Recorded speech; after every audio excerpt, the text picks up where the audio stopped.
네. 기독교에서는 죄를 있는데 크게 두 가지로 나뉜다고 했어요. 첫 번째가 원죄라는 것이고 두 번째가 자범죄라는 겁니다. 원죄는 우리가 흔히 쉽게 얘기해서 내가 태어나기 전부터 죄인이라는 걸 얘기하는 거예요. 그래요. 이걸 갖다가 이제 원죄라는 겁니다. 그러니까 모두가 다 죄인이라는 거예요. 이걸 갖다가 원죄라고 하고, 오늘은 이 원죄가 무엇인지에 대해서 조금 더 한 번 더 생각해 보려고 합니다. 원죄가 있고, 자범죄는 뭡니까? 보통 이제 우리가 율법을 지키지 않는 것, 이런 것들 있죠. 뭐 도덕적인 죄들, 이런 걸 이제 자범죄라고 합니다. 그래서 기독교에서는 죄를 이야기할 때는 원죄와 자범죄로 나뉘어져 있는데, 오늘은 원죄에 대해서 조금 더 깊이 있게 얘기하고, 자범죄는 그럼 뭐 어떤 것인지에 대해서 간략하게 한번 생각해 보려고 합니다. 두 번째, 결코 용서받지 못할 죄도 있나요? 그렇죠. 결코 용서받지 못할 죄도 있죠. 뭐 이단과 같은 것들 결코 용서받지 못한 죄도 있기도 합니다. 세 번째, 이제까지 지은 죄는 선행을 통해서 보상이 가능합니까? 뭐 이런 것들에 대해서도 궁금하신 분들이 있을 것 같아요. 그러니까 처음 교회에 나오시는 새가족들은 이렇게 그 불교 신자들 가운데 불교를 믿으셨다가 다시 교회에 오신 분들은 이렇게 생각하는 경향들이 조금 덜어 있는 것 같아요. 불교에서는 선행을 강조하잖아요. 그래서 내가 뭐 108배를 한다든지 뭐 그러면은 속죄할 수 있다 뭐 이렇게 자기의 선행, 뭐 도덕적이고 윤리적이고 이런 것들을 통해서 죄가 보상받는다고 생각하고, 카톨릭도 그러한 것 같아요. 카톨릭도 보면은 선을 굉장히 강조하는데 그 선을 통하여서 내 죄가 씻김 받게 된다라고 이렇게 생각합니다. 이게 너무 비성경적이어서 근데 예전에 중세 카톨릭 시대 때에 이게 굉장히 심했어요. 그러니까 천주교가 지금은 많이 바뀌어서 천주교도 성경적으로 많이 돌아왔는데, 우리 종교개혁이 있었을 때에 15세기, 16세기 정도 됐을 때 카톨릭도 구원을 어떻게 이루어가냐 그러면은 믿음으로 구원받는 게 아니고 선행으로 구원받는다라고 생각을 한 거예요. 그래서 어떻게 했습니까? 이 사람들이 돈 주면은 그러면은 내가 이제 천국 티켓 줄게 이런 식으로 이제 얘기했던 적도 있었어요. 그러니까 그 돈이 어디다 쓰냐 하면은 다 카톨릭 성당, 우리가 유럽 같은 데 보면 성당 굉장히 높잖아요. 돈이 많이 필요하잖아요. 그래서 그런 데 사용한다라고 해서 돈을 주면은 천국 티켓 준다 이런 식으로 얘기를 한 거예요. 그런 선행을 통해서 구원받을 수 있다라고 얘기하니까 우리가 그 반대편에 서 있었던 뭐 루터나 츠빙글리나 안 그러면 칼뱅 같은 이런 신학자들이 나서서 이거는 성경적이지도 않다라고 이야기하면서 그러면서 나왔어요. 그래서 뭐라고 하냐면 오직 은혜로 구원받는다. 오직 성서로 넘어가야 된다. 오직 하나님께만 의지해야 된다. 이렇게 오직 예수 이런 차원으로 이제 넘어오게 된 거죠. 그러니까 선행으로 우리가 지은 죄를 보상이 가능하냐 뭐 이런 것들도 한번 이야기해 보려고 합니다. 생각해 봅시다. 8페이지 제일 밑에 죄는 기독교에서 현실적으로나 신학적으로나 매우 중요한 개념입니다. 많은 사람들은 기독교의 핵심적인 주제로서 죄를 언급합니다. 한국교회는 죄를 윤리적 측면에서 강조하는 경향을 강했습니다.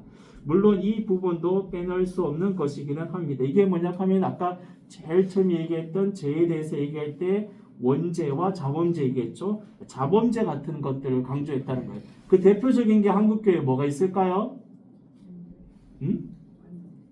대표적인 게 술, 담배 이런 거 얘기할 수 있겠죠. 한국교회 술을 합니까 안 합니까? 담배 합니까 안 합니까? 이런 걸 얘기를 하면서 이런 윤리적이고 도덕적인 차원에 대해서 이걸 죄라고 이렇게 얘기합니다. 분명히 그런 부분들을 지나치게 한다면은 죄가 될 수 있겠죠. 근데 이거를 통해서 이게 죄다 아니다라고 얘기해 버리면은 문제가 되냐 뭐냐 그러면은 요거 안 지으면은 구원받을 수 있다는 개념으로 가는 거예요. 무슨 말인지 이해가요? 자, 한번 성경 찾아봅시다. 마태복음 5장이에요.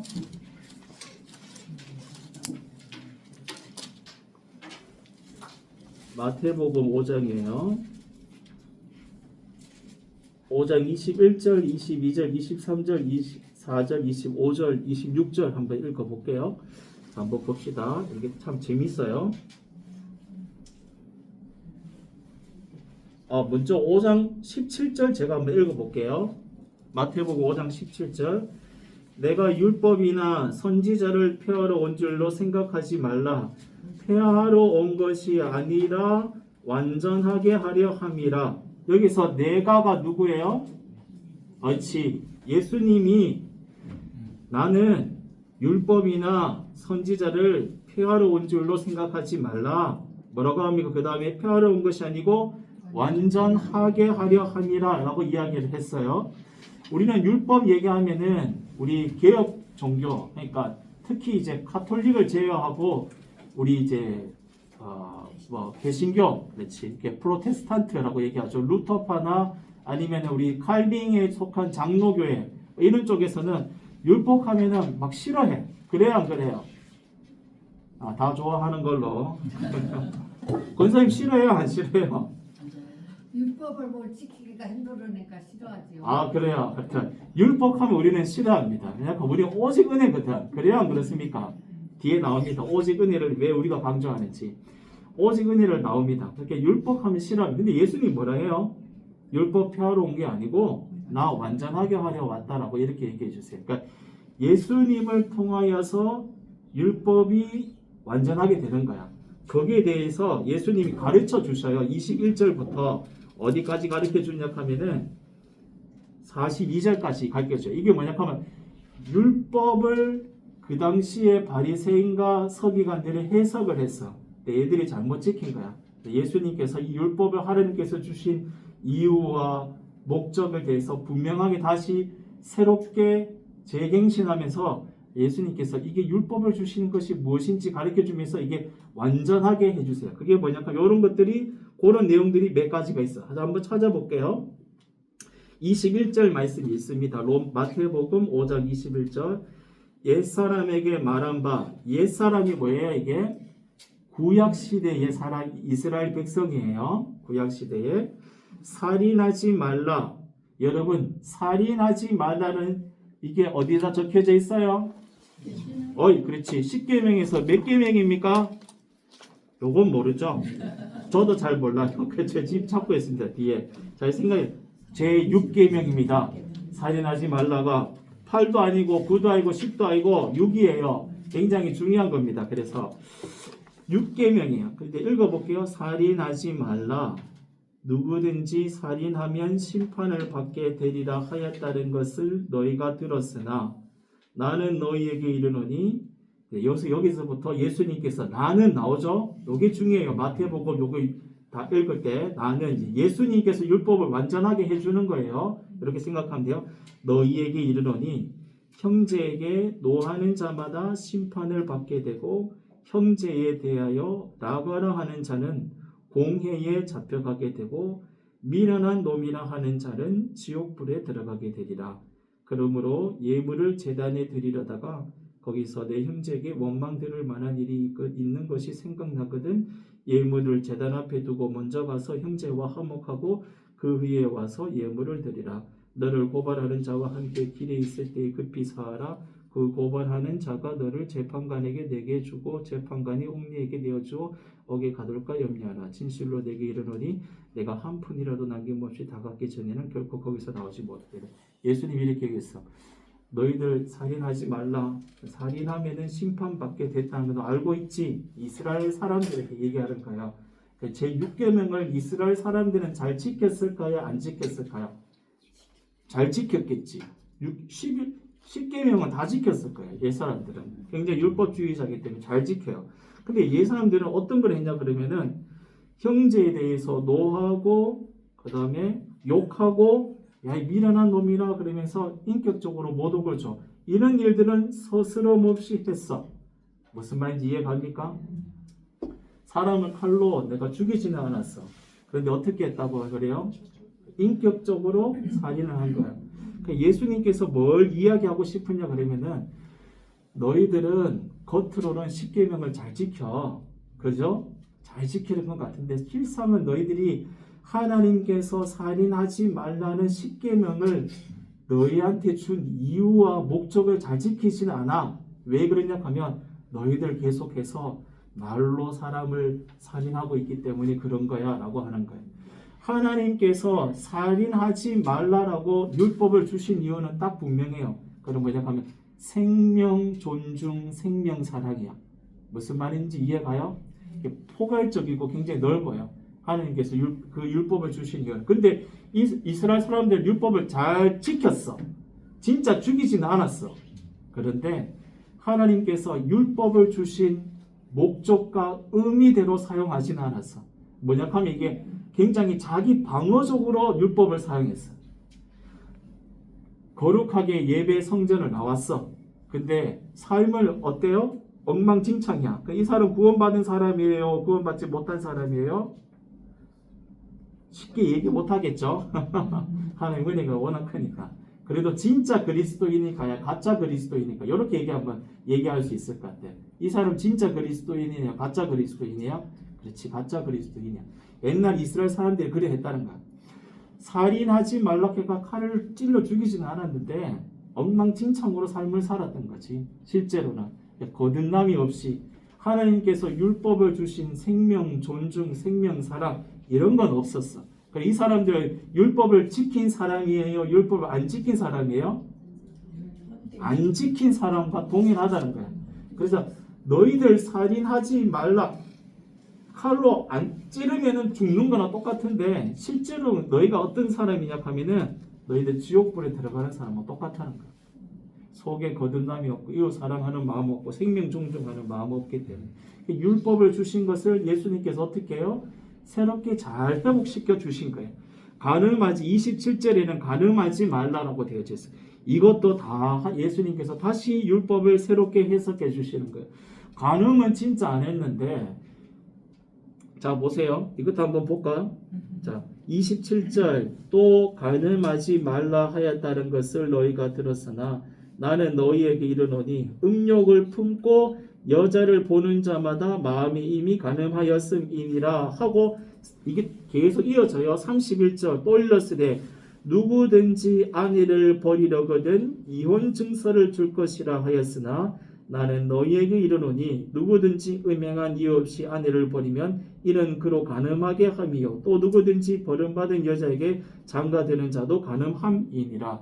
예수님께서 간음한다는 것을 새롭게 얘기해 줬어요. 그래서 뭐 간음이 십계명에서 몇 번째예요? 자 이번에 상 줄게요. 자 한번 맞춰봐요. 보고 했어요. 집사님 안 보고 얘기했어. 솔직하게 얘기합시다. 보고 7. 보고 7은 저 상품 못 줍니다. 간음하지 말라고 해서 이스라엘 백성들은 간음을 안 했어. 근데 어떤 짓을 했냐 그러면은 구약에 모세한테 하나님이 이런 얘기를 했어요. 야, 새 장가 들려면 여자에게서 이상한 것이 발견하면은 이혼 증서 써서 이혼할 수 있다는 율법을 하나님께서 구약 시대 때 주셨어. 근데 그 이상한 짓을 옛날에는 왜 이걸 하나님께서 주셨냐 하면은 3,500년 전에는 여자가 사람이에요? 그냥 물건이에요? 물건이었어. 옛날에. 이 중동 지방에는. 그러니까 첩들이 엄청 많았지. 다른 곳에는. 근데 하나님께서 이스라엘 때 그 준 이유는 여자를 너희들 마음대로 그냥 음욕에 막 이끄는 대로 아무나 돈 주고 사가지고 그다음 쓰다가 좀 병들면 어떻게 해요? 갖다 버리고 이런 짓 하지 말라고 이혼 증서를 써서 이혼해라. 무슨 이혼할 만한 타당한 이유가 있거든 이혼 증서 써서 이혼해라라고 했어요. 그러니까 이혼을 하라고 한 거야 안 한 거야 이거는 하지 말라는 거야. 여성을 존중하라는 거야. 너희 남성들 그 시대에 그렇게 하라고 주셨어. 근데 이스라엘 백성 2000년 전에 예수님 있을 때 이스라엘 백성들은 간음을 했어요 안 했어? 이혼 증서를 써서 이혼했어요 안 했어요? 이혼 증서를 써서 이혼을 했어. 근데 합당한 이유가 있으면은 이혼 증서를 써서 이혼을 해. 그 합당한 이유 중에 하나가 뭐냐 하면은 여자가 다른 남자 보고 바람을 펴. 그러면은 이혼 증서를 써서 이혼하라고 그렇게 적혀져 있어. 근데 이 이스라엘 사람 이 당시 어떻게 했을까요? 이 여자하고 좀 살았어. 여러분 결혼하고 난 다음 10년 제가 11년째인데 10년부터는 뭘로 삽니까? 정으로 산다고? 사랑으로 산다고?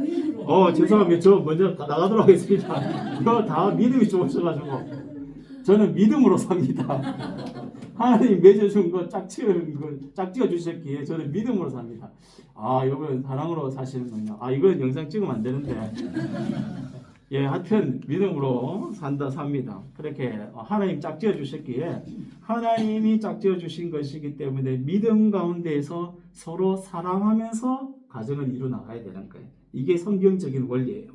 그런데 이 사람들은 어떻게 해요? 이스라엘 사람들은 어떻게 했냐 하면 그 당시에 이래 내가 살았어. 1년, 2년 살다 보니까 밥을 자꾸 태워. 밥도 태우고 한 1년, 2년 살다 보니까 옆에 다른 밥 잘 짓는 여자가 있어. 이 사람하고 헤어지고 싶어. 그럼 어떻게 했을까요? 이혼 증서를 썼어. 이혼할 수 있으니까 이혼 증서 쓰면 밥 태웠기 때문에 이혼 증서를 써서 이혼을 하는 거예요. 근데 실제로는 이 사람하고 믿음으로 관계를 하나님께서 맺어준 가정인데 밥 태웠기 때문에 이혼한 거예요. 다른 목적이 있어서 이혼한 거예요. 그렇지. 다른 여자 살고 싶은 거예요. 예수님이 이 얘기한 거예요. 일러스되 31절 이혼 증서 써서 이혼하라고 했지. 32절에 딱 이렇게 얘기합니다. 나는 너희에게 이르노니 누구든지 뭐라고 해요? 예수님이 그 여자가 마누라가 음행한 이유 없이 아내를 버리면 밥 태워서 아내를 버리면 이혼 증서 써서 이혼하겠다면은 이는 그로 뭐라고 합니까? 간음했다. 근데 이 사람들은 율법대로 그대로 다 지켜 행했어. 그렇죠? 근데 예수님이 봤을 때는 너희들은 진짜는 제 7계명을 어긴 사람과 똑같아 라고 얘기하고 있는 거예요. 그러니까 율법을 새롭게 다 회복시켜 주시는 거예요. 이게 이제 마태복음에 쭉쭉쭉쭉쭉 나타나고 있어요. 결국 이거 내가 왜 얘기하고 싶으냐 하면은 8페이지 볼까요? 한국교회는 죄를 윤리적 측면에서 강조하는 경향이 강했습니다. 이게 뭐냐 하면 나는 교회 나왔기 때문에, 나는 담배 안 피기 때문에, 나는 술을 안 마시기 때문에 구원 그리스도인이다 라고 말할 수가 있다 없다? 없다라는 거예요. 무슨 말 이해가요? 율법을 잘 지켰기 때문에 구원 받는다 아니다. 가짜다 진짜다 할 때 가짜의 경향도 있다라는 거예요. 무슨 말 이해가시죠? 그걸 얘기하고 싶은 거예요. 하지만 죄의 윤리적 측면만 강조하면 죄의 개념이 율법적으로 되기 쉽습니다. 기독교의 죄 개념은 다양하지만 오늘은 성경이 말하는 죄에 대한 근본적인 개념 한 가지를 한번 생각해 봅시다 라고 이야기하고 있습니다. 죄란 근본적으로 무엇인가 한번 생각해 볼게요. 9페이지 읽어볼게요. 로마서 5장 21절을 보면 죄가 사망 안에서 왕노릇한 것과 같이 라고 말씀합니다. 여기서 죄라는 말은 헬라어로 그리스도어로 하마르티아라는 단어로서 간역을 명중시키지 못함을 뜻합니다. 그러니까 화살이 시위를 떠나서 마땅히 목표에 도달해야 하는데 그 목표를 벗어난 상태를 죄라고 했던 것입니다. 왕노릇한다는 말은 왕과 같이 지배한다는 것을 뜻합니다.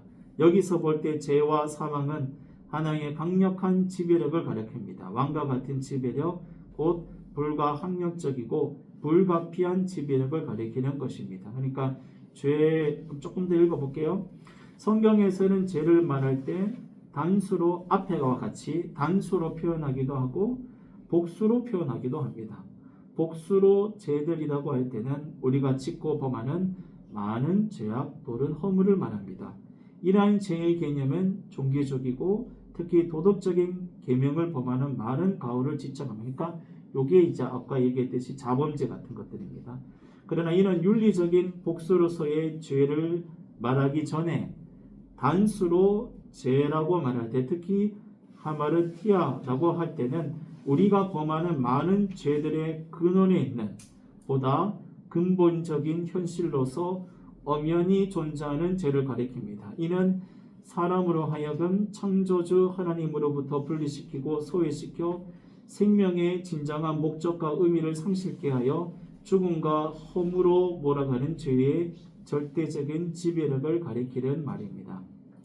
그러므로 성경은 죄에 빠진 인간의 상태를 가리켜 죄의 종, 죄인으로 표현했습니다. 즉 죄의 지배력 가운데 있는 상태를 나타내는 표현인 것이죠. 이러한 형상을 신학적으로 관계적으로 이해할 수 있습니다. 즉 하나님으로부터 벗어난 상태 혹은 하나님으로부터 벗어나 죄 아래에 있는 상태에 있는 인간을 의미하는 것입니다. 이처럼 죄라는 개념은 단순히 윤리적 차원으로 우리가 짓는 자범죄만을 의미하지 않습니다. 하나님과의 관계가 단절된 인간은 원죄 안에 있는 죄인입니다. 라고 이렇게 이야기하고 있습니다. 그러니까 아까 제일 처음 다시 돌아와서 우리가 죄는 성경에서 원죄와 자범죄로 나눌 수 있는데 오늘은 원죄에 대해서 조금 더 얘기해보자라고 얘기했고 이 원죄라는 것이 무엇이냐 하면은 하나님과 우리가 단절된 것, 그 관계가 단절돼서 서로 다른 방향으로 나아가는 것. 하마르티아가 아까 뭐라고 했어요? 단역을 벗어났다라고 했죠. 우리가 하나님께로 그 마음을 두고 하나님께로 우리의 생각을 두고 하나님께로 나아가는 것이 아니고 우리가 하나님께로 가는 것 같으면 서로 다른 곳으로 가는 거예요. 내가 원하는 방향으로 이렇게 나아가는 것.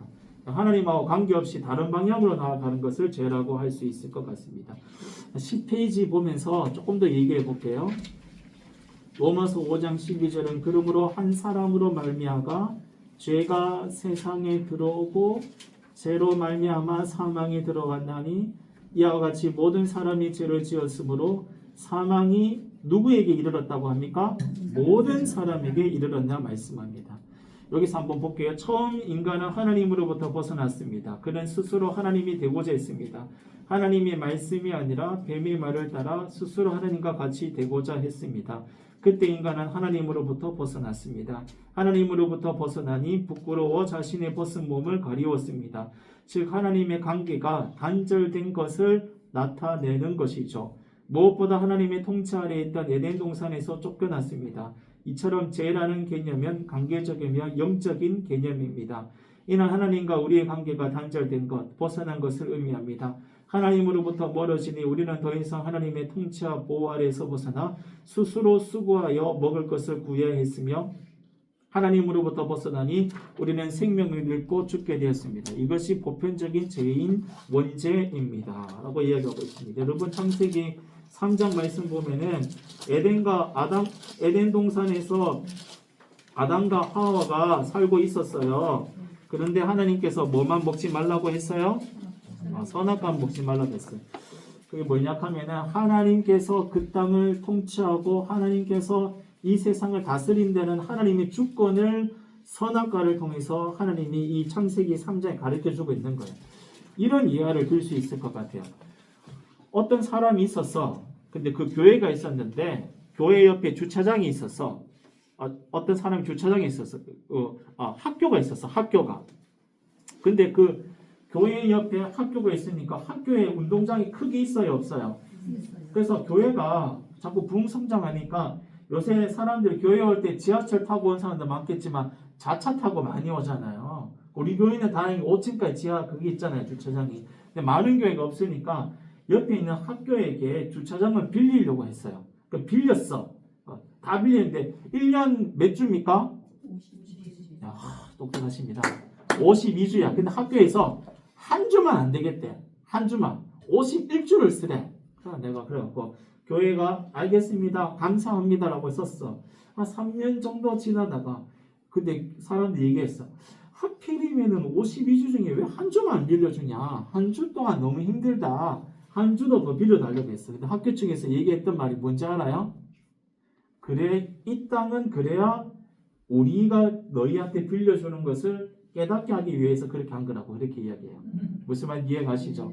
하나님께서 선악과를 만드신 이유가 이 예화가 맞을지 모르겠지만은 이것만 먹지 말라고 해서 선과 악을 판단할 수 있는 것. 그거는 인간이 너희가 하는 게 아니고 내 하나님만이 할 수 있는 고유 영역이다. 창조주만 할 수 있는 거라고 하나님께서 못 박아 두셨어요. 그거 먹으면 안 되는 거야. 이게 뭐냐 하면은 이게 한마디로 얘기하면 인간이 하나님이 되고자 하는 욕심이에요. 선과 악을 판단하는 게 인간에게 있어서 하나님같이 되고자 하는 욕심이에요. 선과 악을 판단할 수 있는 기준을 가지는 것. 이게 하나님만 할 수 있는 거거든. 근데 그게 인간이 하겠다는 거야. 근데 오늘날 요걸 보니까 뱀이 와가지고 너 먹어도 된다. 먹어도 된다. 괜찮다. 뱀이 뭐라고 얘기하냐면 하나님이 너희 질투해서 너희가 하나님처럼 되는 걸 싫어해. 였다고 얘기한다고. 너희들 너 마음대로 해도 돼. 그냥 완전한 너가 신이 되라고 얘기하는 거예요. 그렇게 하니까 그 다음 요 말 딱 듣고 마음의 생각이 바뀌니까 딱 선악과 보니까 어떻게 보입니까? 먹음직도 보이고 보암직도 보이게 되는 거야. 마음이 이미 영적으로 멘탈이 나가버렸어. 그리고는 따먹어버려. 따먹고 난 다음에 이 사람들이 옆에 눈이 밝아졌어. 와, 눈이 밝아지니까 옆에 사람이 벗은 줄 알고 어떻게 되냐 하면은 내가 벗었구나 해서 가리는 어떤 이파리로 그 옷도 만들어 입고 그렇게 되는 거예요. 이게 뭐냐 하면은 원래는 이 사람들이 벗고 지냈어요? 안 벗고 지냈어요? 근데 하나님께서 에덴 동산에 찾아와서 이 사람들하고 얘기했을까요? 안 했을까요? 했었어. 계속 했었어. 읽어보면 알아. 왜냐하면 딱 범하고 난 다음에 하나님께서 아담아 너 어디 있냐 이렇게 얘기했어. 이게 중요한 거야. 너 어디 있어? 이게 영적인 질문이야. 너 지금 어느 자리 위치에 있어? 이렇게 물어 하나님께서. 뭐라고 생각하면 나 부끄러워 숨어 있습니다 라고 이야기해. 그러니까 뭐냐면 하나님하고 이 사람하고 원래는 벗은 몸으로서 꺼리낌이 없었어. 마음이 편안했어. 꺼리낌이 없고 그랬어. 근데 어느 순간 관계가 단절되다 보니까 하나님 찾아와서 보니까 너무 부끄러운 거야. 그러니까 막 숨기 시작하는 거야. 관계가 단절된 거야. 그리고 난 다음에 또 관계 단절된 게 뭘 얘기해 주냐 하면은 뭡니까? 에덴 동산에서 하나님이 쫓아내셨어. 그러니까 하나님의 울타리 영역에서 인간이 밖에 벗어난 거예요.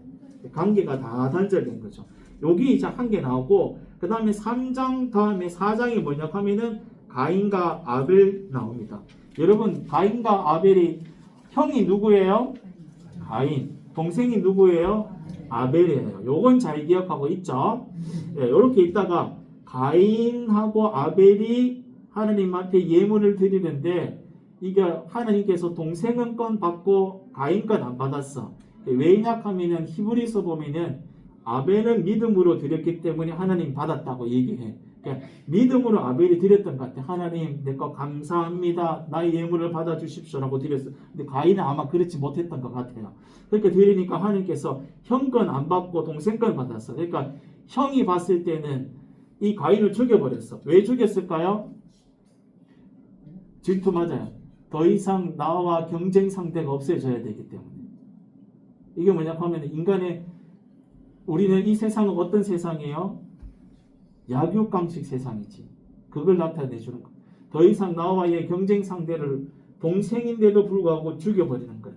이 세상이 하나님과 관계를 단절되니까 사람과 사람의 관계도 다 어떻게 돼요? 다 단절되는 거예요. 이걸 지금 표현해 주고 있는 거예요. 성경이. 그리고 난 다음에 5장 보면 아담의 계보가 나타나요. 아담의 계보를 살펴보니까 아담은 130세에 애를 놓고 800년을 지나다가 930세에 죽었다라고 했고 셋은 105세에 에노스 놓고 막 쭉쭉쭉 구구줄줄 나타나요. 이게 왜 있을까요? 이게 뭐냐 하면 계보가 이 계보가 5장의 계보가 왜 있냐 그러면 딱 한 개예요. 너희들 사람들은 100세 살든 900세 살든 너희들 옛날에 이렇게 해석했던 사람이 있어요. 옛날에는 공기 좋고 물 좋고 먹을 게 많아갖고 100세까지 살았다 이렇게 해석했어요 안 했어요? 그거는 이제 조금 좀 그런 것 같아요. 너무 현실적으로 해석한 게 이게 뭐냐 하면은 성경적으로 너희들 인간들 다 죽는다. 무슨 말 이해가요? 아담도 죽고 그 밑에 자식도 죽고 다 죽는 거야. 왜 그럴까요? 하나님으로부터 벗어났기 때문에. 우리가 사망이 들어왔다라고 얘기하잖아요. 지금 로마서 읽어보면 하나님과의 관계가 다 단절되니까 인간이 서로 시기하고 질투하고 죽이고 약육강식의 세상이 되어져 버리고 다 죽는 거예요. 하나님과의 관계는 하나님이 복의 근원이시고 하나님만이 생명의 근원이시고 그 하나님과의 관계가 단절되면 다 죽는 거예요. 그걸 지금 얘기해 준 거고 그게 뭐라고 얘기하냐 하면은 죄라는 겁니다. 이해가시죠? 이게 원죄예요. 하나님과의 관계가 다 단절되고 하나님 없이 살아가는 것. 그러니까 우리는 지금 다 어떤 사람들이에요? 이와 반대로 구원받은 사람들. 죽지만 우리는 다 어떻게 돼요? 나중에 다시 부활한다고. 그럼 저 바깥의 세상 사람들 어떤 사람들입니까? 죄인, 죄의 지배하는 하나님과의 관계가 단절된 상태에 있는 것. 저 세상은 어떤 세상입니까? 죄악된 세상, 하나님과의 관계가 단절된 세상, 하나님 모르고 살아가는 세상, 죄의 지배 아래 있는 세상. 죄의 지배가 얼마나 무서우냐 하면은 죄의 지배는 꼭 이런 거와 같습니다. 옛날에 내 중학교 때 도덕 시간에 공자와 뭐 이렇게 막 얘기하다가 우리 도덕 선생님이 갑자기 울기 시작했어. 여자 선생님인데 젊었는데 막 우는 거야. 그 애들 놀라 선생님 왜 우십니까? 그러니까 죽음을 생각하니까 눈물이 나 그러는 거야. 여러분 죽음을 생각하면 눈물이 날 때가 있어요 없어요? 있죠. 허무함이 다 죽음을 생각하면 허무가 찾아옵니다. 이 세상 있다고 그냥 죽는 거니까 허무하고 아무것도 아니고 공허하고 이런 게 확 찾아. 마음이 그게 지배를 딱 해버리면은 눈물이 나기 시작하고 우울증이 찾아오고 사람이 그렇습니다. 그래야 안 그래요? 그래야 되는 거예요. 근데 그리스도인들은 또 다른 거예요. 우리는 부활을 믿기 때문에 산 소망을 가지고 기쁨 가운데만 살아갈 수 있는 거예요. 죽음이 죄의 지배라는 게 다 이런 거예요. 허무함, 다시는 만날 수 없음, 영원한 단절, 끝 이런 것들이 죽음, 죄의 지배력이라 이렇게 얘기할 수가 있습니다. 자, 읽어볼게요. 10페이지 두 번째 단 보편적 죄 아래에 있는 이게 원죄예요. 우리가 계속 얘기했던 다른 표현으로 얘기하면 보편적 죄라는 겁니다. 죄 아래에 있는 모든 인류와 세상을 가리켜 바울은 이렇게 선언합니다. 로마서 3장 9절과 10절입니다. 그러면 어떠하냐? 우리는 나으냐? 결코 아니라 유대인이나 헬라인이나 다 죄 아래에 있다고 우리가 이미 선언하였느니라. 기록된 바 의인은 없나니 하나도 없으며 이 세상에 의인은 없습니다. 아무리 도덕적으로 윤리적으로 흠이 없어도 영적으로는 모두 죄인, 즉 하나님과의 관계가 단절된 상태에 놓여져 있습니다. 이런 차원으로 봤을 때 초등학교 애들한테 이런 질문을 하는 사람이 있어요. 이순신 장군 세종대왕 너무 선인이었는데 구원받아요? 못 받아요? 구원받습니까? 못 받습니까? 못 받습니다. 예수 그리스도를 통해서만 구원받을 수 있습니다. 조금 이따 얘기할게요. 이러한 하나님과의 관계가 단절된 상태에 놓여져 있는 죄인인 우리 인류는 이런 모습을 취했습니다. 로마서 1장 21절에서부터 32절에 잘 나타납니다. 하나님으로부터 벗어나니 우상을 섬기고 하나님이 없다 하며 온갖 추한 죄를 짓게 되었습니다. 이제 인간은 죄의 지배 아래 있게 되었습니다. 제가 그들을 가만히 내버려 두지 않고 죽음을 가져왔습니다. 문제는 이 죄를 인간 스스로가 이겨낼 힘이 없다는 사실입니다. 이거 한번 밑줄 그어보세요. 문제는 이 죄를 인간 스스로가 이겨낼 수 없다는 사실입니다. 여러분 침팬지 알아요? 침팬지 몰라요? 네. 침팬지의 그 DNA가 우리가 인간이 46개 가졌습니까? DNA가 하여튼 뭐 40개 있다 칩시다. DNA가 40개라면은 한 개 빼고 똑같아요. 그러니까 침팬지 인간하고 굉장히 비슷합니다. 그러니까 보면은 침팬지 보면은 인간처럼 손을 사용해. 요게 딱 깎아서 먹고 머리 지능이 굉장히 높습니다. 그렇다고 해가지고 이 침팬지가 되게 똑똑해가지고 사람들이 인간 될 수 있냐 없냐 실험을 굉장히 많이 했습니다. 오랫동안. 숟가락 주니까 숟가락으로 밥 떠먹어야 안 먹어요. 인간처럼 침팬지가. 그런 거 하니까 스스로 해. 근데 결론이 났어요. 여러분 침팬지는 그렇게 숟가락으로 인간처럼 밥 떠먹는다고 해서 침팬지예요? 인간이에요? 침팬지는 침팬지야. 무슨 말 이해가요? 침팬지가 인간은 될 수가 없어. 무슨 말 이해갑니까? 죄인이 의인 될 수 있어요? 없어요? 죄인이 율법 잘 지켜. 교회 잘 나와. 교회 잘 나와. 교회 잘 나오고 율법 잘 지켜. 이 사람이 죄인이 자기 힘으로 구원받을 수 있어요, 없어요? 침팬지가 인간 될 수 없듯이 죄인은, 그러니까 모든 죄인은, 온 세상에 있는 모든 사람들은 스스로 구원할 수는 없어요. 무슨 말 이해가요? 그래서 로마서가 우리에게 얘기해 주는 바가 복음이에요, 복음. 로마서는 11페이지, 로마서는 우리가 잘 알다시피 이신칭의를 이야기합니다. 동시에 가장 큰 주제가 무엇이냐면 하나님께서 거룩하다고 하신 율법의 문제입니다. 율법으로 구원에 이를 수 있느냐입니다. 바울은 단호히 말합니다. 율법으로는 구원에 이를 자 아무도 없다 합니다. 왜 그렇습니까? 모두 죄인이기 때문입니다. 죄인은 율법을 지켜도 죄인이야. 무슨 말 이해가요? 의인 되지 못해. 스스로 의인 될 수가 없어. 지켜도 못돼. 그러니까 율법 100가지가 있어. 100 다 지킨 사람이 있다 쳐. 그래도 그 사람 구원받지 못하는 거야. 왜? 죄인이기 때문에. 본질상 죄인이기 때문에. 그러니까 로마서나 갈라디아서 보면 본질상 이런 걸 막 읽는다고. 본래적으로 침팬지라는 거예요. 인간이. 죄의 지배력 아래 있으며 하나님으로부터 벗어난 인간이 아무리 율법을 지켜도 여전히 죄인이지 의인되지 못합니다. 그래서 바울은 말합니다. 모든 사람이 죄를 범하였으며 하나님의 영광에 이르지 못하더니 그리스도 예수 안에 있는 속량으로 말미암아 하나님의 은혜로 값없이 의롭다 하심을 얻은 자 되었느니라. 아멘. 사람은 스스로 구원에 이르게 할 능력이 없습니다. 오직 예수님을 믿는 믿음으로 은혜로 구원받을 뿐입니다. 믿음 역시 우리의 힘과 노력이 아닙니다. 하나님의 값없이 주시는 선물입니다. 우리는 믿음으로 구원에 이를 뿐입니다. 할렐루야. 바울은 자신을 가리켜 죄인 중에 괴수라고 고백했습니다. 왜 그랬냐 하면은 한번 볼게요. 바울이 일반 사람보다 더 많은 윤리적인 죄를 지어서 이런 고백을 한 것은 아닙니다.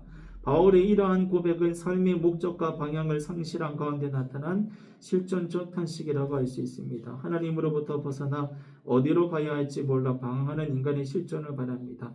바울에게는 자신의 한계에 대한 깊은 통찰이 있었던 것입니다. 우리 이게 로마서가 얘기하고자 했던 바고, 우리가 왜 자범죄가 중요한 것보다 왜 원죄를 이야기했느냐입니다. 우리는 본질상 죄인이에요. 우리가 구원할 수 없습니다. 그래서 하나님께서 어떻게 하셨냐?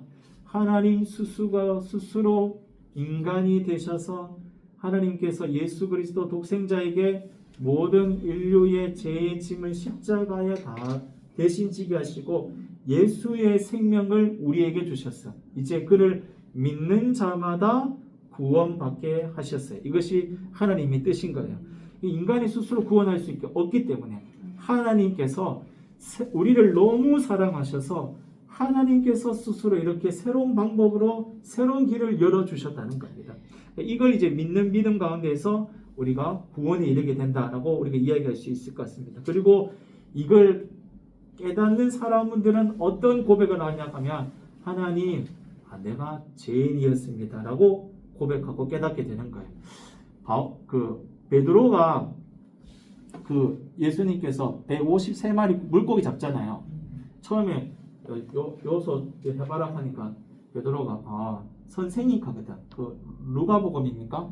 이게 몇 가지 버전이 있어. 마태복음에도 나오는가 모르겠는데 사복음 중에 몇 가지 버전이 있는데 누가복음에 보면은 요한복음인가 보면은 선생님, 내가 밤새도록 했는데 선생님 하도 인기 스타니까 한번 내가 저 깊은데 안 되는 거 아는데 한번 던져볼게요. 그렇게 약간 비아냥식으로 얘기합니다. 베드로가 실제로 원어를 읽어보면은 근데 던졌어.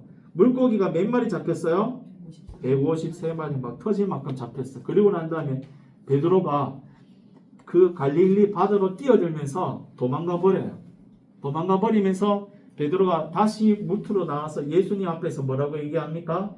나는 죄인이로소이다. 왜냐하면은 예수님이 신적 능력을 가지신 분이라는 것을 이 인간이 인격적으로 예수님과 탁 만나버렸어. 검은 색깔 도화지가 검은 색깔끼리 이렇게 있어. 이렇게 있어요. 검은 색깔이 합시다. 빨간데 검은 색깔은 이렇게 검은 색깔끼리 있으면은 지가 검은색인 걸 알까요? 모를까요? 그렇지. 몰라. 근데 여기 와서 노란 색깔이 여기 검은 색깔이 왔어. 그러면 그때 비로소 검은 색깔은 지가 검은 색깔인 거 알까요? 모를까요? 흰색 딴 거 있기 때문에 아는 거야. 예수님을 딱 만나면은 우리가 시꺼맸는데 흰 예수님, 신적 하나님께서 우리가 딱 찾아오시자 베드로와 같은 고백, 오늘 우리가 읽었던 사도 바울과 같은 고백을 하게 되는 거예요. 비로소 내가 죄인이라는 걸 깨닫게 딱 되는 거예요. 하나님 만나면은. 이게 내가 구원받았다는 증거예요. 하나님 만나면은 기쁘고 즐겁고 감사와 할렐루야가 터져 나옵니다. 왜냐하면은 내가 이제 죄에서 해방되어서 구원받았기 때문에. 그러면서 동시에 나의 무력함을 깨닫게 되는 거예요. 아, 나 아무것도 아니었구나. 죄인이구나. 이것도 동시에 깨닫게 되는 거예요. 그런 사람을 그렇게 겸손한, 우리 교회는 겸손을 강조하는 그 이유가 있는 거예요. 그런 하나님을 만나면 우리가 겸손할 수밖에 없어요. 그렇게 고백하는 사람이 구원받은 사람이라고 보면 됩니다. 보다 넓게 우리 삶은 우리 각자를 통해 요거 지우고 우리 시기 지우고 하나님의 뜻과 목적을 찾아가는 과정이어야 합니다. 삶의 목적도 의미도 상실한 채 무의미하게 살아가는 우리의 삶이 간역을 벗어나 빗나갈 때 성경은 죄라고 말합니다. 그러니까 우리의 삶 역시 하나님으로부터 벗어나면은 죄악된 삶이라고 할 수 있는 거죠. 하나님이 주신 삶의 근본적인 방향 설정 없이 새로운 방향 설정을 해야 된다는 겁니다. 윤리적인 죄만을 강조하면 율법적이고 바리새인 죄가 되는 것입니다. 이렇게 하면서 맞출 수 있을 것 같습니다. 그건 뭐냐 하면은 앞에서 얘기했듯이 마태복음 얘기했듯이 내가 율법 지켜서 나는 안전합니다. 나는 구원받았습니다. 내 스스로 구원에 이르려고 말고 하나님 앞에 내가 죄인인 것을 알고 하나님의 은혜를 받아들이고 내가 항복을 해야 돼. 하나님만이 나를 구원하실 수 있습니다. 하나님의 은혜로만 나는 살아갈 수 있습니다는 그냥 항복을 해야 되는 거예요. 그리고 그때 하나님의 은혜가 우리 삶 가운데 나타나고 하나님 우리를 주장하여 주시고 우리를 인도해 주시는 그런 삶으로 나아갈 수 있게 될 것 같습니다. 혹시 질문 있으세요?